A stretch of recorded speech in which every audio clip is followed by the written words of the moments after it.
Junko rape case के बारे में तो आपने सुना ही होगा, पर क्या ये केस सच्ची घटना पर आधारित है? जंको रेप की स्टोरी ट्रू और फेक। जापान के कुछ लोगों का कहना है कि जंको के परिवार ने जानबूझ के उन लड़कों को उस केस में फंसाया है। उन लड़कों की इस केस में कोई भी गलती नहीं थी। पर आखिर क्या हुआ था उस रात जंको फुरुता के साथ? इस पूरे केस की सच्चाई आज हम आपके सामने रखने जा रहे हैं, इसलिए वीडियो के अंत तक बने रहे और जल्दी से चैनल को सब्सक्राइब कर वीडियो को लाइक जरूर करें।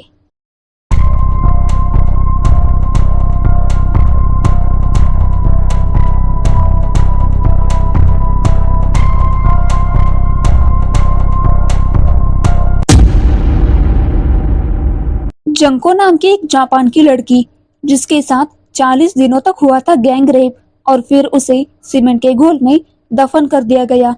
पर क्या ये सच है? एक बार जंको रात के समय अपने घर जा रही थी, तभी एक सुनसान गली के पास कुछ लड़के उसके पीछे पड़ जाते हैं। तभी एक लड़का आया और उस लड़की को बचाया और उसे घर तक छोड़ने का ऑफर भी किया। और जंको को भी ऐसा लगा कि उस लड़के ने उसे बचाया है तो उस पर भरोसा करना चाहिए। जंको दिखने में काफी सुंदर थी और काफी लड़कों ने उसे प्रपोज भी किया था, पर उसने कभी किसी को भाव नहीं दिया क्योंकि वो अपने करियर पे फोकस करना चाहती थी। और यही जंको का एटीट्यूड हिरोशी नाम के एक लड़के को पसंद नहीं आया। हिरोशी नाम का ये लड़का जंको की क्लास में पढ़ा करता था और हिरोशी ने जंको को कई बार प्रपोज भी किया था और जंको ने उसे मना कर दिया था। और इसी बात का गुस्सा हिरोशी के मन में अब बैठ चुका था। 25 नवंबर 1988 की शाम को जंको अपने साइकिल से घर जा रही थी और बीच रास्ते में ही उसकी साइकिल की एक मोटरसाइकिल वाले से टक्कर हो जाती है और वो मोटरसाइकिल वाला लड़का जंको को परेशान करने लगता है। और तभी वहां पर हिरोशी बीच में आता है। हिरोशी को देखकर वो लड़का वहां से भाग जाता है।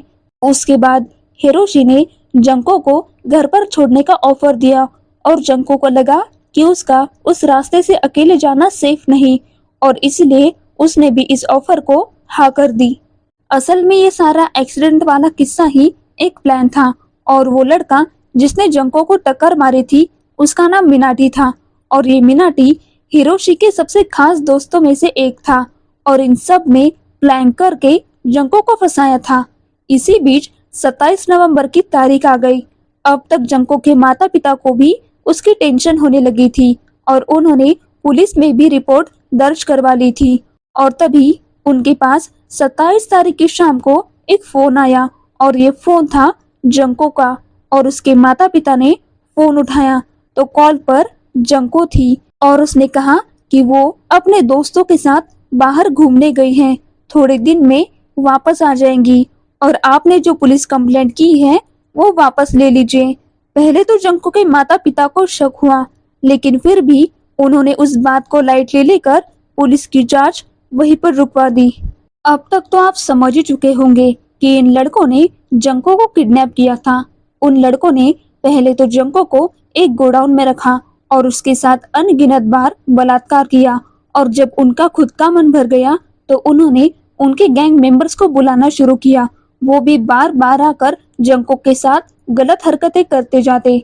इसके बाद जब उन लोगों को लगा कि जंको को यहाँ रखना सही नहीं तो उन लोगों ने अपने ही एक गैंग मेंबर के घर पे जंको को रखा। कमाल की बात तो ये थी कि जिस लड़के के घर में जंको को रखा गया उस लड़के के माता पिता को पता था कि वो गैंग उस लड़की के साथ उस घर में क्या कर रही है, पर उन लड़कों की गैंग इतनी खतरनाक थी कि वो लोग उनके खिलाफ कुछ बोल नहीं पाए। जिसके बाद उनके गैंग में ये बात फैल चुकी थी कि उनके घर में जंको फुरुटा पड़ी हुई है और कोई भी उसके साथ आकर कुछ भी कर सकता है।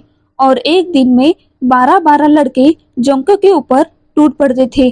पर यकीन मानिए ये काम तो इस केस का एक छोटा सा पार्ट था। अब मैं आगे जो आपको बताने वाली हूँ उन बातों ने ही इस केस को और जापान को सबसे बदनाम बनाया। अब उन लड़कों ने जंको के बॉडी के ऊपर अजीब अजीब चीजों को आजमाना शुरू किया। जी हाँ, वो चीजें जो फिजिकली तौर पर इंसानी शरीर में कभी जा ही नहीं सकती। इन चारों ने मिलकर धक्के से उस चीजों को जंको के शरीर में डाला। वो लोग जंको को रोज सुबह जिंदा कॉकरोच खाने को देते थे। अगर उसने उसे खाने से मना कर दिया तो वो लोग पूरा दिन उसे भूखा रखते थे और कभी कभी तो उसे बस आधा ग्लास दूध दिया जाता था ताकि वो सिर्फ जिंदा रह सके। सोचिए, जिस लड़की ने कभी सिगरेट को या नशे को हाथ नहीं लगाया था, तो वो लोग उस लड़की के मुंह में एक साथ 20-20 सिगरेट डालकर बाहर से आग लगाकर उसे टॉर्चर करते थे। उन लोगों ने उसे इतना टॉर्चर किया था कि वो लोग उसके प्राइवेट पार्ट में कॉकरोच तक घुसा देते थे। मतलब इतने हैवान बन चुके थे वो लोग। फिर भी जंको को लगता था कि उसे किसी भी तरीके से इस रूम से बाहर निकलना चाहिए। एक दिन उसके सामने एक ऐसा मौका आया जब वो लोग दारू के नशे में थे और सो रहे थे, तो जंको ने उनके घर के मोबाइल से पुलिस को कॉल करने की कोशिश की, पर वो नाकामयाब रही और उन गैंग में से एक लड़की को पता लगा कि वो किसी को कॉल कर रही हैं और जैसे ही उसे वो बात पता लगी, उसने अपने बाकी दोस्तों को उठाया और फिर से उसे टॉर्चर करना शुरू किया। और एक दिन वो भी आया जब जंको हार गई और उसे अपनी जान गंवानी पड़ी। उसके बॉडी को इतना टॉर्चर किया गया था कि उससे उसकी जान निकल गई। फिर उन लोगों ने जंको के डेड बॉडी को ठिकाने लगाना चाहा और वो कुछ ऐसा सोच रहे थे कि इसका सबूत पुलिस को कहीं ना मिले। शुरुआत के 24 घंटे तो वो लाश उसी जगह पर पड़ी रही। फिर अगली रात को वो एक बड़ा सा ड्रम लेकर आए। उसके बाद उन्होंने एक सीमेंट का घोल बनाकर मसाला तैयार किया और उसमें जंको को गाड़ दिया। उनका प्लान था कि वो लोग टोक्यो शहर के जंगलों में उस ड्रम को फेंकेंगे, जिसके बाद जंको के माता पिता ने पुलिस को कांटेक्ट करके जांच शुरू करवा दी और 15 दिन के पास पुलिस उस गैंग को पकड़ने में कामयाब हो गई और फिर उन्हें जंगल में वो ड्रम मिला। अब बात ये थी कि इन दरिंदों पर एक्शन कैसे लेनी थी। उन लोगों ने उसे 40 दिन तक कैद में रखा था। पुलिस ने उस ड्रम को बाहर निकाला, उसे तोड़ा और उसमें से जंको की लाश को बाहर निकाला और उसकी लाश का पोस्टमार्टम किया। अब ये केस जापान की मीडिया में आ चुका था और जब ये केस जापान की मीडिया में आया तो ना ये सिर्फ जापान की बल्कि पूरी दुनिया में ही आग की तरह फैल चुका था। वहां पर सभी लोग जंको के लिए सड़कों पर उतर आए थे, पर यह केस अब अजीब मूड में आया था और सभी को एक झटका लग गया। क्योंकि वो सभी लोग माइनर थे, इसलिए उनकी नाम और उनकी पहचान को खुफिया रखा गया और जापान के कोर्ट ने ये बोला कि उन्होंने जंको के साथ थोड़ी यातनाएं की और उसे मार दिया। कोर्ट ने हिरोशी को 17 साल की सजा सुनाई और बाकी लड़कों को 8 से 9 साल की सजा सुनाई। इसके बाद हिरोशी का घर बेचकर उसके जो पैसे थे वो उन्होंने जंको के परिवार वालों को मुआवजे के बदले दिए।